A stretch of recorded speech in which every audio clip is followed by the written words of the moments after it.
Folks, God has literally been pushed to the edge of our culture. Now, you know as well as I do, what happens to the little riflings and the little ridges on the edges of coins? They wear off. What's going to happen to these words? They're going to erode, which I think was part of the intention. But the good people of the United States, they know better than that. And because of public outcry, I'm sad to say, 2000, 2008, all the presidents got their coins without this. But in 2009, in God we trust, is back on the front. You can get Lincoln's gold coin. Lincoln's gold coin says, in God we trust on the front. And on the back, it even adds, under God. I guess they felt so bad, they decided to even do more, you know. Now, why did Congress decide in the 1950s to designate "In God We Trust" as our national motto? How many of you were alive and out of diapers in the 1950s? Raise your hands. Do you remember this? Well, let me ask you a question then. What was the political climate in the 1950s? What was the big thing going on between America and the Soviet Union? You know what it was called? Cold War. The Cold War, that's right.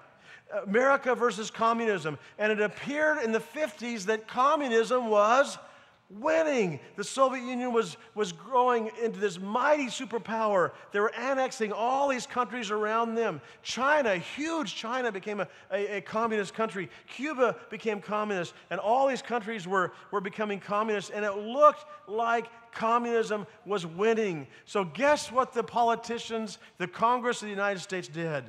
1956, they decided to differentiate America from communism. And communism is based on atheism, dialectical materialism. There's no God. So because of that, to differentiate America from communism, they decided to make official what had been our unofficial motto, "In God We Trust." Communists are atheists, but Americans are not. We believe in God. And so 55 years ago, only 55 years ago, our politicians had no problem saying the word God in a legal document and making it our legal motto.